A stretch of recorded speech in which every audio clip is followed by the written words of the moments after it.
Hello dear students, here is your Suman ma'am. Welcome to all students on my YouTube channel English classes by Suman ma'am.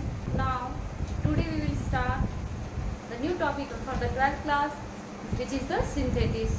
चलिए sentence structure देखते हैं। Synthesis देखने से पहले कि simple sentence ये कितने टाइप के होते हैं, तो सबसे पहले हमें वही देखना है। Simple sentence, compound sentence, complex sentence and mix sentence. तो अब हम देखते हैं इसको वन बाय वन। फर्स्ट लेते हैं हम सिंपल सेंटेंस।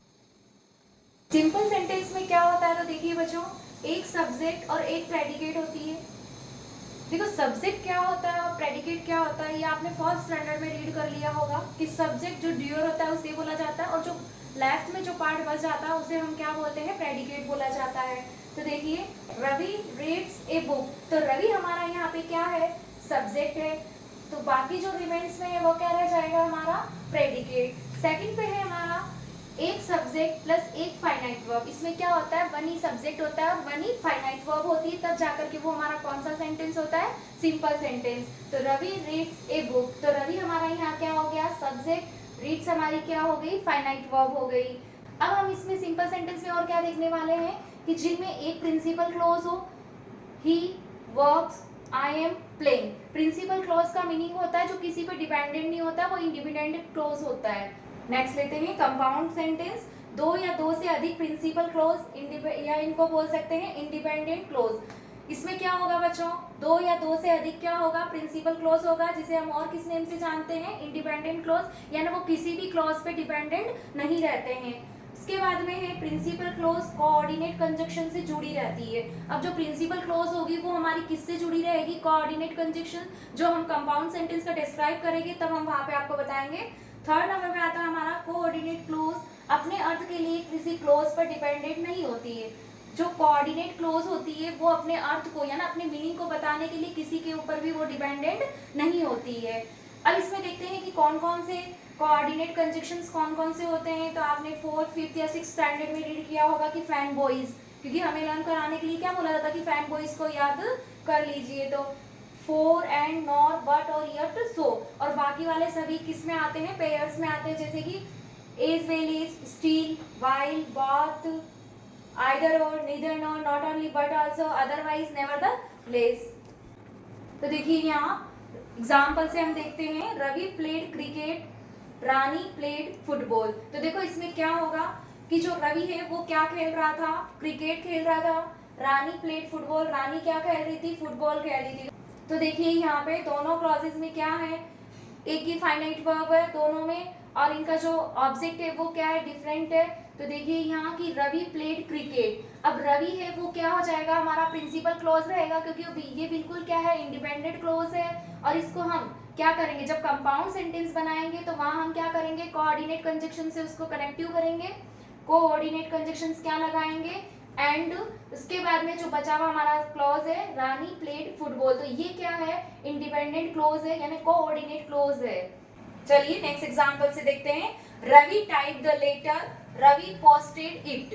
तो यहाँ देखिए एक पार्ट आता है ऑमिजन सब्जेक्ट, है ना। मीनिंग ऑफ द ऑमिजन सब्जेक्ट क्या होता है कि इसमें क्या होगा कि सब्जेक्ट तो हमारा क्या रहेगा, एक रहेगा। जैसे रवि क्या है, यहाँ पे भी रवि सब्जेक्ट है, एंड नेक्स्ट क्लास में भी हमारा क्या है, रवि सब्जेक्ट है, लेकिन जो वर्ब होगी वो क्या होगी, इनमें डिफरेंट होगी। तो हम इसे कैसे बनाएंगे, जो हमारा एक दोनों एक ही सब्जेक्ट है, तो एक सब्जेक्ट को हम क्या कर दिया जाता है, उसका हाइड कर दिया जाता है। कैसे, जैसे इसमें क्या लिखा, ऑमिजन सब्जेक्ट है ना, एक सब्जेक्ट को वहां पे हम हाइड कर देते। तो Ravi type the letter, coordinate conjunction से अपन कनेक्ट करेंगे एंड से, एंड पोस्टेड इट। तो यहाँ देखिए पोस्टेड आ रखा था, इसको भी पोस्ट करने वाला कौन था, रवि था, लेकिन हमने रवि को क्या कर दिया था, ऑमिजन सब्जेक्ट बना दिया था ना, उसको हाइड कर दिया क्योंकि दोनों में सब्जेक्ट एक ही है इसलिए।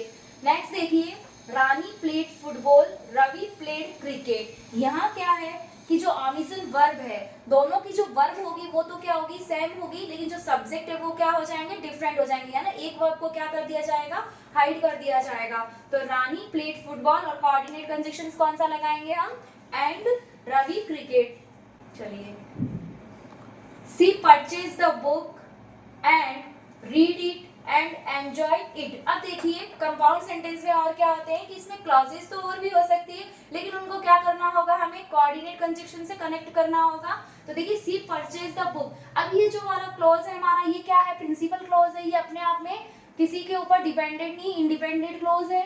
इसे हमने क्या किया, कोऑर्डिनेट कंजंक्शंस लगाया, and read it and enjoy it. तो ये दोनों हमारे क्या हो गए, कोऑर्डिनेट कंजंक्शन यहाँ पे भी हो गया और इधर ये हमारा क्या हो जाएगा, कोऑर्डिनेट क्लोज हो जाएगा। तो she purchase the book, she read it, she enjoy it. अभी जो भी हमारा ये शी सी यहाँ पे आ रखा था वो हमने क्या कर दिया, इसी के साथ में कनेक्ट कर दिया था। नेक्स्ट लेते हैं। अब हमारा आता है कॉम्प्लेक्स सेंटेंस। तो कॉम्प्लेक्स सेंटेंस में क्या होता है बच्चों, एक प्रिंसिपल क्लोज होता है प्लस एक या एक से अधिक सबऑर्डिनेट क्लोज होते हैं। अभी बताया आपको सबऑर्डिनेट क्लोज क्या होते हैं, जो प्रिंसिपल क्लॉज पे क्या होते हैं, डिपेंडेंट होते हैं।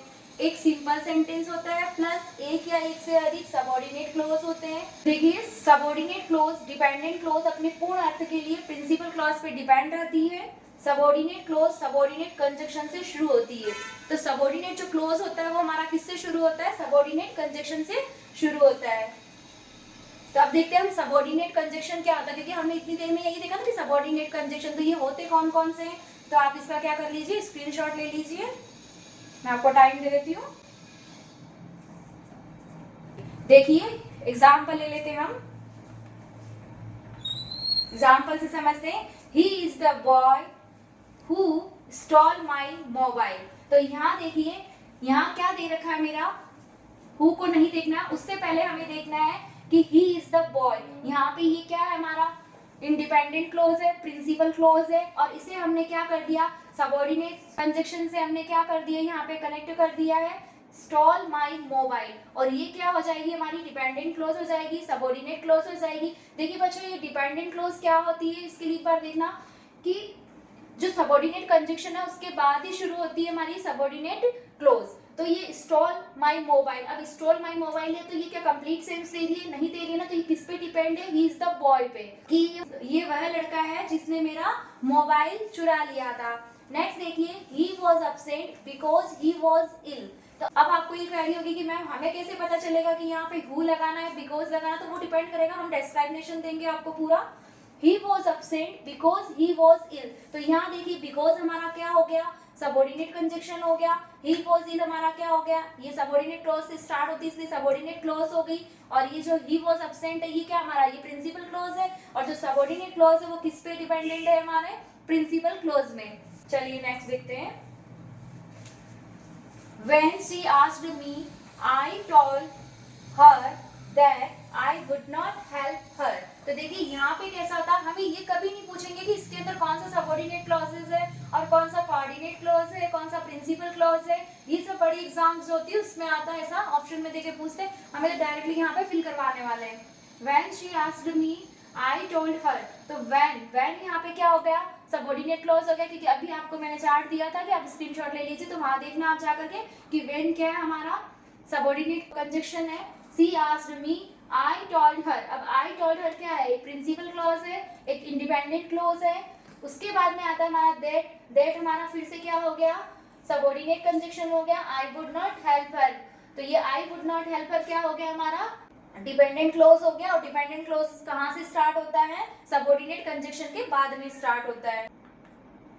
चलिए नेक्स्ट देखते हैं हम मिक्स्ड सेंटेंस। तो मिक्स सेंटेंस में क्या होता है बच्चों, कम से कम दो प्रिंसिपल क्लॉज होना चाहिए। अब आप प्रिंसिपल क्लॉज का मीनिंग जान गए कि जो किसी पे डिपेंड नहीं रहते हैं, प्लस कम से कम एक सबऑर्डिनेट क्लॉज। इसमें और क्या होना चाहिए, एक सबऑर्डिनेट क्लॉज होगा तभी वो हमारा क्या कहलाएगा, मिक्स सेंटेंस कहलाएगा। एक कंपाउंड सेंटेंस प्लस एक या एक से अधिक सबऑर्डिनेट क्लॉज होने चाहिए। अब इसको हम क्या बोलेंगे, कंपाउंड कॉम्प्लेक्स सेंटेंस। चलिए देखते हैं। He went to market. अब देखिए यहाँ तक इसको एंड से नहीं देखना, हमें एंड से पहले वाला देखना है कि ही वेंट टू मार्केट। तो ये हमारा क्या हो गया, प्रिंसिपल क्लोज बोलो या इंडिपेंडेंट क्लोज बोलो, क्योंकि इसका कंप्लीट सेंस दे रहा है ना कि ही वेंट टू मार्केट। अब हम क्या करेंगे, उसको एक कोऑर्डिनेट कंजंक्शन से कनेक्ट करेंगे तो वो क्या हो जाएगा, and bought A costly ring. अब ये कॉस्टली रिंग क्या होगी, कोऑर्डिनेट क्लोज हो गया। अगर मैं इतना सा ही क्लोज बोलूं यहाँ पे कि बॉट ए कॉस्टली रिंग, तो आपका क्या रहेगा कि कौन लाने वाला है, क्या हुआ है, क्या नहीं हुआ है। तो वो किस पे डिपेंड करेगा, हमारा प्रिंसिपल क्लोज पे। उसके बाद में हमने लिया है यहाँ पे दैट, कोऑर्डिनेट सबऑर्डिनेट कंजंक्शन ले लिया, was stolen a few days later। तो ये क्या हो गया हमारा, डिपेंडेंट क्लोज हो गया। तो अब देखिए इसमें क्या मीनिंग निकला कि वह, he went to market, वह बाजार गया, एंड और बॉट ए कॉस्टली रिंग, और क्या लेकर के आया था, एक महंगी अंगूठी खरीदी, दैट वॉज, जो वो stolen a few days later, और वो कुछ ही दिनों के बाद में क्या हो गई, चोरी हो गई। तो अब आप इसको हिंदी मीनिंग में देखिए कि मैंने अगर यहाँ से इतना बोला कि वो stolen a few days later, कि कुछ दिनों के बाद चोरी हो गई, तो आपका क्वेश्चन क्या रहेगा कि क्या चोरी हो गई। इट मीन हमें पता चल रहा है ना यहाँ पे कि ये क्या हमारा डिपेंडेंट क्लोज है। अगर मैंने यहाँ बोला ही वेंट टू मार्केट, कि वह मार्केट गया, गया मीन पूरा उसका प्रिंसिपल क्लॉज है, डिपेंडेंट नहीं है ना वो किसी पे, क्योंकि वो पूरा हमें सेंस दे रहा है यहाँ पे कि ही वेंट टू मार्केट। तो चलिए बच्चों, अभी हमने क्या देखा था कि सेंटेंसेस के टाइप देखे थे। कौन कौन से सेंटेंस देखे थे, simple sentence, compound sentence, complex sentence and mix sentence. तो इसी के लिए मैं एक चार्ट दे रही हूँ मैं यहाँ आपको। सिंपल सेंटेंस में क्या होता है, तो ये हम क्या करेंगे, इसको थोड़ा सा रिवाइज कर लेते हैं। One subject plus one predicate, one subject होता है यानी इसमें एक सब्जेक्ट होगा और एक क्या होगी, प्रेडिकेट होगा, तो वो हमारा क्या होगा, सिंपल सेंटेंस होगा। वन सब्जेक्ट होगी प्लस वन फाइनाइट वर्ब होगी तो भी हमारा क्या होगा, सिंपल सेंटेंस होगा। नेक्स्ट देखते हैं कंपाउंड सेंटेंस क्या होते हैं, एटलीस्ट टू प्रिंसिपल क्लॉज, कि कम से कम इसमें क्या होने चाहिए, टू प्रिंसिपल क्लॉज होने चाहिए। प्रिंसिपल क्लॉज का मीनिंग क्या होता है, इंडिपेंडेंट क्लॉज होता है, जो कोऑर्डिनेट कंजक्शन से क्या होगी, हमारी जुड़ी होगी। कोऑर्डिनेट कंजक्शन क्या होते हैं, अभी आपको मैंने चार्ट दिया था, हु, व्हेन, ये सारे फैन बॉयज वगैरह सब किस में आ जाएंगे, हमारे कोऑर्डिनेट कंजक्शन में आ जाएंगे। नेक्स्ट है हमारा कॉम्प्लेक्स सेंटेंस, इसमें क्या होगा, एक प्रिंसिपल क्लॉज होगा plus at least one subordinate clause होगा, तभी वो हमारा क्या कहलाएगा, कॉम्प्लेक्स सेंटेंस, जो किससे बना होता है, सिंपल सेंटेंस, और एटलीस्ट वन सबऑर्डिनेट क्लॉज होना नेसेसरी होता है। नेक्स्ट देखते हैं हम मिक्स्ड सेंटेंस, इसमें क्या होता है, एटलीस्ट टू प्रिंसिपल क्लॉज, यानी टू इंडिपेंडेंट क्लॉज होने चाहिए इसमें, एटलीस्ट वन सबऑर्डिनेट क्लॉज, और कम से कम एक क्या होना चाहिए, इसमें सबऑर्डिनेट क्लॉज होना चाहिए। Compound sentence plus at least one subordinate clauses. तो चलिए बच्चों, हम ये देखेंगे इसमें कि सिंपल सेंटेंस को डिस्क्राइब करने से पहले हम लोग एक बार थोड़ा सा ये देख लेते हैं कि प्रिंसिपल क्लॉज क्या होता है। आप पेन और पेंसिल लेकर के बैठिए और उसमें नोट कर लीजिए। प्रिंसिपल क्लॉज वो होते हैं जो किसी पे डिपेंडेंट नहीं होते, वो इंडिपेंडेंट होते हैं, और जो सबऑर्डिनेट क्लॉज होते हैं वो क्या होते हैं, किसी पे डिपेंड होते हैं। ओके, और जो भी ये डिपेंड होंगे तो किसी ना किसी कोऑर्डिनेट कंजक्शन से जुड़े हुए होंगे। सिंथेसिस ऑफ सेंटेंसेस, यानी सेंटेंसेस का हम सिंथेसिस किस प्रकार करने वाले हैं, तो इससे पहले हमें इसकी क्या देखनी होगी, डेफिनेशन देखना होगा कि सिंथेसिस होते क्या है। तो दो या दो से अधिक सिंपल सेंटेंस को मिलाकर या तो एक सिंपल सेंटेंस बना देते हैं, या कंपाउंड सेंटेंस बना देते हैं, या कॉम्प्लेक्स सेंटेंस जो बनाने का प्रोसेस होता है उसे ही हम क्या कहते हैं, सिंथेसिस कहा जाता है। तो देखिए कैसे बनते हैं, सिंपल सेंटेंसेस से क्या बनाएंगे हम, सिंपल सेंटेंस बना देंगे, सिंपल सेंटेंसेस से हम कंपाउंड सेंटेंस भी बना देंगे, सिंपल सेंटेंसेस से हम कॉम्प्लेक्स सेंटेंस बना देंगे। तो ये कितने टाइप के होते हैं, 3 टाइप के। कौन कौन से होंगे, तो हम 1 बाय 1 इनको रीड करने वाले हैं। फर्स्ट हम लेंगे simple sentence, then compound sentence and complex sentence. Synthesis of simple sentences कैसे बनाया जाता है, तो ये देखिए, सिंपल सेंटेंस केवल वन फाइनाइट वर्ब। तो अभी हमने क्या देखा था इससे पहले कि इसमें क्या होगा, एक ही सब्जेक्ट होता है और एक फाइनाइट वर्ब होती है। दो या अधिक सिंपल सेंटेंस मिलकर के क्या बनाते हैं, एक सिंपल सेंटेंस यानी एक फाइनाइट वर्ब, यानी कितने भी हमारे दो भी हो सकते हैं और दो से अधिक सेंटेंस मिलकर के भी हमें क्या बनाना है वहां पे, सिंपल सेंटेंस। तो सिंपल सेंटेंस हम किसे कहेंगे, जहां पे वन क्या रहेगा, हमारा सब्जेक्ट रहेगा और एक ही हमारी उसमें क्या रहेगी, फाइनाइट वर्ब रहेगी। अब इनको बनाने का प्रोसेस क्या होता है, तो ये कितने टाइप से बनते हैं वो देखिए। यूज ऑफ पार्टिसिपल, पार्टिसिपल आप रीड करके आए हो आपके फर्स्ट चैप्टर 12 क्लास के द लास्ट लेसन में भी पार्टिसिपल्स रूल्स पूछे जाते हैं ना लिटिल फ्रेंड्स से, बस वही पार्टिसिपल होता है। नेक्स्ट देखिए, बाय यूजिंग नॉमिनेटिव एब्सोल्यूट, ये भी हम देखने वाले हैं कि इसमें क्या होता है। नेक्स्ट है बाय यूजिंग नाउन और phrases in apposition, by using infinitive to to का यूज हम देखने वाले हैं। By using preposition with noun in gerund, gerund meaning ING form. By using adverb and adverbial phrases भी हम देखने वाले हैं। तो फर्स्ट हम लेते हैं सिंथेसिस ऑफ सिंपल सेंटेंस का यूजिंग पार्टिसिपल, यानी पार्टिसिपल को यूज करके हम किस प्रकार सिंपल सेंटेंस बनाएंगे। तो देखिए सेंटेंसेस में जब सब्जेक्ट कॉमन या कॉमन फैक्टर हो, देखो इसमें क्या कहा गया है, इसको ध्यान से समझना कि सेंटेंसेस में जब सब्जेक्ट कॉमन हो, यानी दो सेंटेंसेस हमें दिए हुए होंगे और वहां पे क्या होगा कि दोनों के जो सब्जेक्ट होंगे वो क्या होंगे, कॉमन होंगे, यानी कॉमन फैक्टर में होंगे। उसके बाद में नेक्स्ट देखिए, जब एक कार्य दूसरे के बाद हो, तो यहाँ क्या दिया गया है कि एक कोई वर्क होगा और उसके बाद में कोई उसका दूसरा वर्क होगा, तब वो हमारा क्या कहलाएगा, सिंपल सेंटेंस। जो कार्य पहले हो उसे पार्टिसिपल में बदल दे, है ना। फर्स्ट में जो वर्क होता है उसे हम क्या करेंगे, पार्टिसिपल में बदल देंगे। अब आपको लग रहा होगा कि पार्टिसिपल में कैसे बदलते हैं, अभी हम आपको बताएंगे। वो बाद वाले में फाइनाइट वर्ब। चलिए अब हम देखते हैं यूजिंग पार्टिसिपल। तो फर्स्ट हम पार्टिसिपल किसका देखेंगे, प्रेजेंट पार्टिसिपल। प्रेजेंट पार्टिसिपल क्या होता है, वर्ब की फर्स्ट फॉर्म के साथ में क्या लगाना है, वहां पे आईएनजी कर देना है। अब आईएनजी कहाँ करेंगे, कैसे हमें पता चलेगा कि उसके अंदर प्रेजेंट पार्टिसिपल यूज करना, तो उसके लिए हमें रूल देखना होगा। एक सेंटेंस में क्या होना चाहिए, जब हम उसमें क्या यूज कर सकते हैं, प्रेजेंट पार्टिसिपल मीनिंग वर्ब की फर्स्ट फॉर्म के साथ में आईएनजी। तो इजेमार वॉज वर्ब का यूज हो तो वहां बीइंग का यूज करें। तो क्या कर देना है, जब हमें सेंटेंस में क्या मिले, इज, एम, आर और वॉज वर्ब का यूज हो तो वहां हमें बीइंग का यूज कर देना। ये कौन से पार्टिसिपल में होगा, तो प्रेजेंट पार्टिसिपल में। तो देखिए एग्जाम्पल लेते हैं, ही इज वेरी वीक। इसमें मैंने हिंदी ट्रांसलेशन इसलिए दिया है क्योंकि जो सिंथेटिक टॉपिक होता है ये बाइलिंगुअल चलता है, Hindi to English translation, English to Hindi translation. तो देखिए he is very weak, he can not run. तो अब देखिए यहाँ क्या हो रहा है कि हमारा जो फर्स्ट रूल क्या था कि हमें सेंटेंस में क्या मिले, इजेमार मिल जाए, वॉज वर्ब मिल जाए, तो हमें वर्ब को क्या कर देना है, वहां पे इन वर्ब्स को बीइंग में चेंज कर देना है, तभी हमारा यह क्या कहलाएगा, प्रेजेंट पार्टिसिपल। तो देखिए यहाँ पे इज दे रखा है, अब इसको हम किस में चेंज कर देंगे, बीइंग। और जो रिमाइंड में जो सेंटेंस क्लॉज रहेगा वो एज इट इज रहेगा हमारा बीइंग वेरी वीक। उसके बाद में हमें क्या लगा देना है, कॉमा लगा देना है, और जो बच गया जो सेंटेंस होता है वो क्या करना है, हमें एज इट इज रख देना है। तो ये कैसे बनेगा, being very weak he can not run. तो देखिए फर्स्ट वाला सेंटेंस हम वापिस से देखिए, एक बार आप समझिए इसको। ही इज वेरी वीक, वह बहुत कमजोर है, ही कैन नॉट रन, वह दौड़ नहीं सकता है। तो अब हम इसे एक सेंटेंस बनाएंगे। तो अभी हमने क्या कहा था, सिंपल सेंटेंस में क्या होती है, एक ही फाइनाइट वर्ब होती है और एक ही सब्जेक्ट होता है।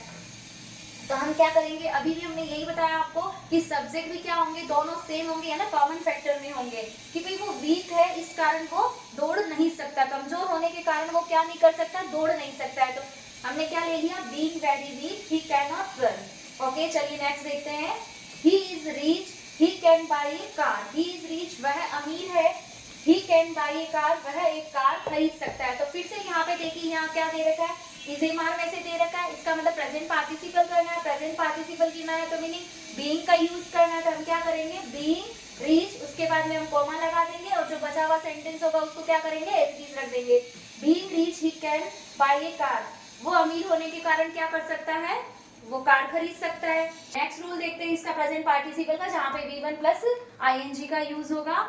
चलिए जब एक ही व्यक्ति दो कार्य करता है, तो देखो इसको ऐसे समझना कि जब एक ही व्यक्ति क्या करता है, दो कार्य करता है, एक कार्य होने के तुरंत बाद दूसरा, है ना, फास्टनेस होनी चाहिए उस कार्य में। तो एग्जांपल से हम देखते हैं, ही सा ए लॉयन ही रैन अवे, उसने एक शेर देखा वह भाग गया। तो आपको ये ध्यान देना है कि शेर को देखते ही हम क्या करते हैं, वहां स्टेबल होते हैं कि थोड़ी देर के लिए नहीं ना, तो हम क्या करते हैं, वहां से भाग जाते हैं। तो अब हमें करना क्या है कि इस कार्य को देख करके ये दूसरा कार्य तुरंत हो रहा ना, ठीक वैसे ही हमें क्या करना है, V1 प्लस आईएनजी लेनी है। तो अब फर्स्ट यानी जो फर्स्ट सेंटेंस होगा उसी की हमें क्या करनी है, वर्ब लेनी है। क्यों, क्योंकि हमने क्या कहा था कि सिंपल सेंटेंस में वन फाइनाइट वर्ब होती है, इसलिए। तो हम क्या करेंगे, सो क्या है, सेकंड फॉर्म है, तो अब इसकी फर्स्ट फॉर्म क्या होती है, सी में हम क्या कर देंगे, आईएनजी लगा देंगे। तो सी ए लॉयन, और उसके बाद में कोमा लगा के जो सेंटेंस बचा हुआ उसको क्या कर देंगे, एज इट इज कर देंगे। तो seeing a lion he ran away, तो इसका मीनिंग क्या निकलेगा कि लॉयन को देखते ही वो क्या हो गया, भाग गया, है ना, देखा लॉयन और तुरंत भाग गया। तो ये फास्टनेस है, ऐसा तो नहीं कि थोड़ी देर रुक के उससे बातचीत करके फिर निकलेगा, ऐसा तो नहीं होता है। चलिए नेक्स्ट देखिए, Ravi enter the room, Ravi ने कमरे में प्रवेश किया। रवि सा ए स्नेक, तो रवि ने क्या देखा था, वहां पे सांप देखा। चलिए अब इसका कैसे बनाएंगे, यहाँ पे वर्ब क्या दे रखी है, हमें एंटर दे रखी है। तो हम क्या करेंगे कि एक कार्य होते ही दूसरा कार्य होता है, और दोनों में क्या हो रहा है कि फास्टनेस हो रही है ना, सेकंड वाले वर्ब, है ना। फर्स्ट में रवि ने कमरे में प्रवेश किया और देखते ही उसने क्या देख लिया, वहां पे एंटर करते ही उसने क्या देखा, वहां सांप को देखा। तो हम क्या ले लेंगे, एंटरिंग द रूम रवि सा ए स्नेक, यानी कमरे में प्रवेश करते ही रवि ने एक सांप देखा, वो सांप के पास में हाय हेलो करने नहीं रुका है। चलिए प्रेजेंट पार्टिसिपल दूसरा इसका, चलिए सेकंड लेते हैं, परफेक्ट पार्टिसिपल। तो परफेक्ट पार्टिसिपल का मीनिंग क्या होता है, हैविंग प्लस वी थर्ड लगाना है। अब हमें कैसे पता चलेगा, जैसे हमने प्रेजेंट पार्टिसिपल में क्या देखा था कि एक कार्य होने के दो कार्य एक साथ होंगे, फर्स्ट कार्य होने के तुरंत दूसरा फास्टनेस में होगा तो हमें प्रेजेंट पार्टिसिपल कर देना है। तो वैसे ही हम इसमें भी देखने वाले हैं कि हैविंग वी थर्ड का यूज कैसे करेंगे। तो चलिए रूल नंबर 3 देखिए, जब एक ही व्यक्ति दो कार्य करता है और दूसरा कार्य पहले के बाद, तो यहाँ देखिए दोनों में डिफरेंस पता चल गया कि यहाँ पे भी करने वाला एक व्यक्ति है जो दो कार्य करता है, लेकिन उसमें क्या नहीं होनी चाहिए, फास्टनेस नहीं होनी चाहिए। कैसे, तो देखिए ही फिनिश्ड हिज वर्क, उसने अपना कार्य पूरा किया। ही वेंट टू मार्केट, वह बाजार गया। तो ऐसा तो नहीं है कि अभी करना और निकलना, ऐसा नहीं होता है। इसमें क्या होता है कि उसको थोड़ा पेशेंस रखना होता है। कैसे, कि फास्टनेस नहीं करनी होती है। तो कैसे होगा, ही फिनिश्ड हिज वर्क, कि उसने अपना कार्य पूरा किया। तो हम इसको किस में ले जाएंगे, फास्टनेस नहीं होगा तो हैविंग प्लस वी थर्ड ले जाएंगे। तो हैविंग ले लिए स्टार्टिंग में, फिनिश्ड खुद ऑलरेडी क्या है वहां पे थर्ड फॉर्म है, तो having finished his work comma he went to market, अपना काम पूरा करके वो कहाँ चला गया, मार्केट। इसमें जल्दबाजी नहीं है, जैसे कि लॉयन को देखते ही वह भाग गया। चलिए नेक्स्ट देखिए, Rani wrote a letter she posted it, Rani ने क्या किया, एक पत्र लिखा और उसके बाद में उसने उसको पोस्ट कर दिया। तो इसमें क्या हो रहा है, पेशेंस हो रहा है ना उनको, कि जल्दबाजी नहीं कर रहे ना, उसमें फास्टनेस नहीं हो रही है। तो having written a letter Rani posted it, पत्र लिखकर रानी ने क्या कर दिया, पोस्ट कर दिया। है ना, फास्टनेस का मीनिंग होता है कि वो चाहती तो थोड़ा रुक के भी पोस्ट कर सकती है ना, उसमें जल्दबाजी नहीं होती है। पास्ट पार्टिसिपल वी थर्ड को एडजेक्टिव की तरह प्रयोग करना है। यहाँ पे पास्ट पार्टिसिपल का क्या होगा कि जो हमारी वर्ब होगी उसे हम कैसे यूज करेंगे, एक एडजेक्टिव की तरह यूज करेंगे। What's the meaning of adjective, तो आप अच्छे से जानते हो, जिसमें उसकी विशेषता बताई जाती है। तो देखिए, I found my mobile it was lost. तो हमें इसका क्या करना होगा, देखो आप इंग्लिश रीड कर रहे हो लेकिन उसमें भी हमें ये ध्यान रखना है कि कुछ ऐसे टॉपिक्स होते हैं जिनका ट्रांसलेशन से ही उसको अंडरस्टैंड किया जा सकता है। कि आई फाउंड माई मोबाइल, मुझे मेरा मोबाइल मिल गया। इट वॉज लॉस्ट, ये खो गया था। तो अब हम इसको क्या बोलेंगे कि मुझे मेरा खोया हुआ मोबाइल मिल गया, यही बोलेंगे, तभी जाके वो क्या बनेगा, हमारा सिंपल सेंटेंस बनेगा। तो I found my lost mobile. तो देखिए यहाँ आपको लग रहा होगा कि फाउंड भी यहाँ पे वर्ब है और यहाँ लॉस्ट वर्ब है, लेकिन यहाँ पे जो लॉस्ट है वो यहाँ आकर के मोबाइल की क्या बता रही है, मोबाइल को क्वालिफाई कर रही है। वो इन्हें मोबाइल का एडजेक्टिव बन रहा है, उसकी विशेषता है खोया हुआ मोबाइल। चलिए नेक्स्ट लेते हैं हम, यूजिंग नॉमिनेटिव एब्सोल्यूट। तो इसमें क्या देखेंगे, subject plus having plus third form of the verb देखेंगे। और अगर हमारा सेंटेंस पैसिव वॉइस में है तो वहां हम क्या करेंगे, having been plus third form of the verb. अब इसे देखते हैं कि हमें कैसे पता चलेगा कि यहाँ हमें subject plus having plus third form of the verb use करना है। तो चलिए हम रूल देखते हैं इसका। जब दोनों सेंटेंस में सब्जेक्ट अलग अलग हो और दूसरा कार्य पहले के बाद हो, तो मीनिंग समझना कि दोनों सेंटेंस में क्या होगा, सब्जेक्ट अलग अलग होंगे और दूसरा कार्य जो होगा वो पहले कार्य के बाद में होगा। चलिए एग्जाम्पल से देखते हैं, द सन रोज, क्या मीनिंग होगा कि सूर्य उगा। द फॉग डिसअपीयर्ड, फॉग का मीनिंग होता है कुहासा बोल सकते हो आप, कोहरा बोल सकते हो, कि सूर्य उगा और उसके उगने के बाद में क्या होता है, जो कोहरा होता है विंटर सीजन में वो गायब हो गया वहां से। तो हम इसको कैसे बनाएंगे, हमें पता चल गया ना कि एक कार्य हुआ है और उसके बाद में दूसरा कार्य कब हुआ, जब पहला कार्य हो गया उसी के बाद में दूसरा वर्क हुआ हमारा। तो द सन हैविंग राइजन, अभी देखिए ये दोनों सेंटेंस पैसिव वॉइस में नहीं है ना, तो हम क्या करेंगे इसका, द सन हमारे रूल के अकॉर्डिंग क्या लेंगे, क्योंकि नॉमिनेटिव एब्सोल्यूट यूज करना है तो हैविंग प्लस वी थर्ड का यूज करेंगे। तो सब्जेक्ट हमारा क्या हो गया, the sun having risen comma the fog disappeared, यानी सूर्य उगने पर कुहासा या कोहरा है वो क्या हो गया था, गायब हो गया। नेक्स्ट एग्जाम्पल देखते हैं, द जॉब वॉज कंप्लीटेड। अब यहाँ देखिए वॉज कंप्लीटेड आ गया, इट मीन ये पैसिव वॉइस में है। अब आपने 10th क्लास में वॉइस पढ़े होंगे अच्छे से, तो वहाँ आपको पता चल जाएगा सेंटेंस को देख करके कि ये सेंटेंस एक्टिव वॉइस में है या पैसिव वॉइस में। तो job was completed, he went on leave, कि वह छुट्टी पर चला गया। तो यहाँ पे पैसिव वॉइस में तो हम क्या लेंगे, having been plus third form of the verb. The job having been completed comma he went on leave, कि काम पूरा होने पर वो कहाँ चला गया, छुट्टी पे चला गया।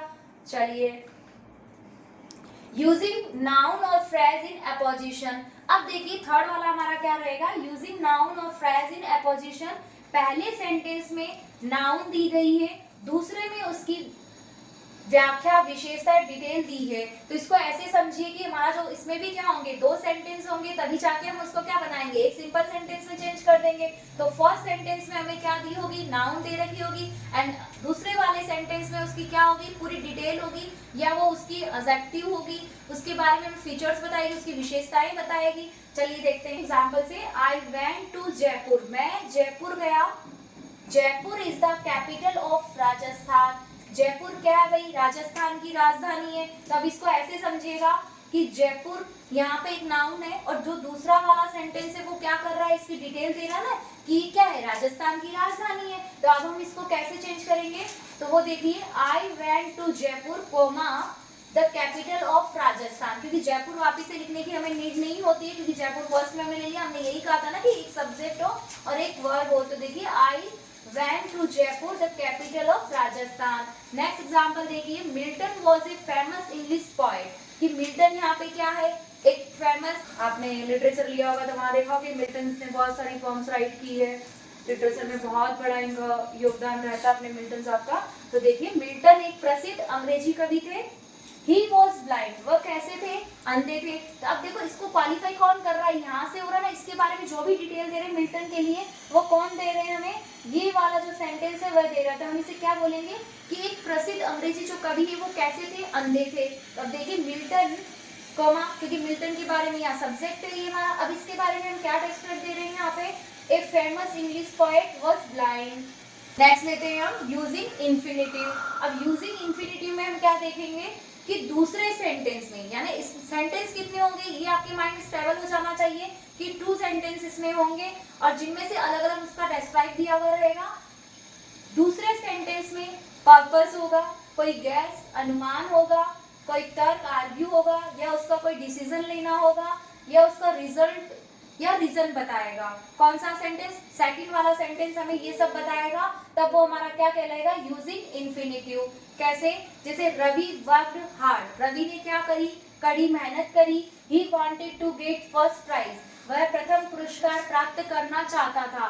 तो इंफिनिटिव का मीनिंग क्या हो गया कि जो रवि ने है वो कड़ी मेहनत किसके लिए करी है, क्योंकि उसको क्या चाहिए था, फर्स्ट प्राइज चाहिए था, इसलिए वो क्या करा था, कड़ी मेहनत करी। तो हम इसे क्या करेंगे, टू इंफिनिटिव। इंफिनिटिव का मीनिंग क्या होता है, टू प्लस वर्ब की फर्स्ट फॉर्म। तो हम इसे कैसे बनाएंगे, Ravi worked hard to get first prize, यानी कि रवि ने प्रथम पुरस्कार के लिए क्या करी थी, कड़ी मेहनत करी थी।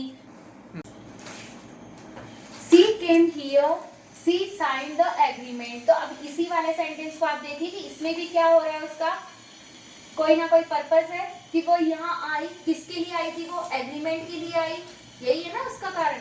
तो चलिए देखिए, सी केम हियर टू, यहाँ पे साइन क्या सेकंड फॉर्म दे रखी है, लेकिन इंफिनिटिव का मीनिंग क्या आता है, टू प्लस वर्ब की फर्स्ट फॉर्म। तो हम क्या लेंगे, she came here to sign the agreement, या ना वो यहाँ पर एग्रीमेंट साइन करने के लिए यहाँ पे आई है। चलिए नेक्स्ट लेते हैं हम, यूजिंग टू, टू का यूज। ये आपने बहुत अच्छे से रीड किया होगा कंजक्शन में। अभी भी देखते हैं हम, पहले सेंटेंस में किसी कार्य के न होने का कारण दिया हो, कि देखिए फर्स्ट सेंटेंस में क्या होगा, अभी इससे पहले हमने इंफिनिटिव में देखा तो क्या बताया कि सेकंड सेंटेंस में हमें कोई तर्क मिलेगा, कोई पर्पस मिलेगा, कोई आर्ग्यूमेंट मिलेगा, ये सब मिलेंगे। लेकिन यहाँ हम क्या कह रहे हैं कि किसी कार्य के न होने का कारण हमें कहाँ दिया होगा, फर्स्ट सेंटेंस में। तो देखिए एग्जाम्पल से, ही इज वेरी फेट, कि वह क्या है, बहुत मोटा है। अब आपको पता है मोटा होगा तो वो क्या नहीं कर सकेगा, दौड़ नहीं सकेगा। ही कैन नॉट रन, तो हम इसे कैसे यूज करेंगे, he is too fat to run. फिर से टू आया तो टू क्या लेगा, अपने वर्ब की फर्स्ट फॉर्म लेगा। तो हमने इसको कैसे बना दिया कि वह इतना मोटा है कि वह दौड़ ही नहीं सकता। चलिए नेक्स्ट देखिए, यूजिंग प्रेपोजिशन विथ नाउन और जीरंड। इसमें हम क्या देखने वाले हैं कि प्रेपोजिशन के साथ में एक नाउन होगी और या फिर जीरंड होगी। तो जीरंड का मीनिंग क्या होता है, V1 के साथ में क्या यूज करना है, ING का। तो Ravi bought a mobile, Ravi ने क्या किया, एक मोबाइल खरीदा। ही पेड ₹15,000 फॉर इट, उसके लिए उसने कितना पेड किया था, 15,000 रुपए उसने पेड किए थे। रवि पेड, देखो ये टू टाइप से बनेगा, तो हम इसे कैसे बनाएंगे, या तो जीरंड से भी बना सकते हैं हम, और डायरेक्ट हम इसको यूजिंग प्रीपोजिशन से भी बना सकते हैं। कैसे? रवि पेड्स ₹15,000 फोर यहाँ पे क्या हमारा प्रीपोजिशन है, ए मोबाइल की। रवि ने मोबाइल के लिए कितना पेड किया था? 15,000 रुपए के लिए आया ना उसमें। नेक्स्ट देखिए, Ravi paid ₹15,000 for buying. Buying क्या है हमारा? वर्ब के साथ में हमने क्या करके इसको जिरंड बना दिया है। तो Ravi paid ₹15,000 for buying a mobile, है ना। रवि ने एक मोबाइल खरीदने के लिए 15,000 रुपए चुकाए। नेक्स्ट देखते हैं, यूजिंग एडवर्ब और एडवर्ब फ्रेज। इसमें क्या होता है? एडवर्ब या एडवर्ब फ्रेज, जिसे हम एडवर्बियल फ्रेज के द्वारा हम बनाएंगे। कैसे? चलिए देखते हैं। The teacher taught the lesson, he taught in a hurry. तो देखो इसमें क्या होगा कि वो उसका हमें एक मैनर बताएगा, एक एडवर्बियल बताएगा उसका, कि अध्यापक ने हमें क्या करा? पाठ पढ़ाया। पाठ तो टीचर ने पढ़ा दिया, लेकिन वो कैसा था? बिल्कुल जल्दबाजी में था। He taught it in a hurry. तो अब हम इसको बनाएंगे तो इसको भी हम टू टाइप से बना सकते हैं। कैसे?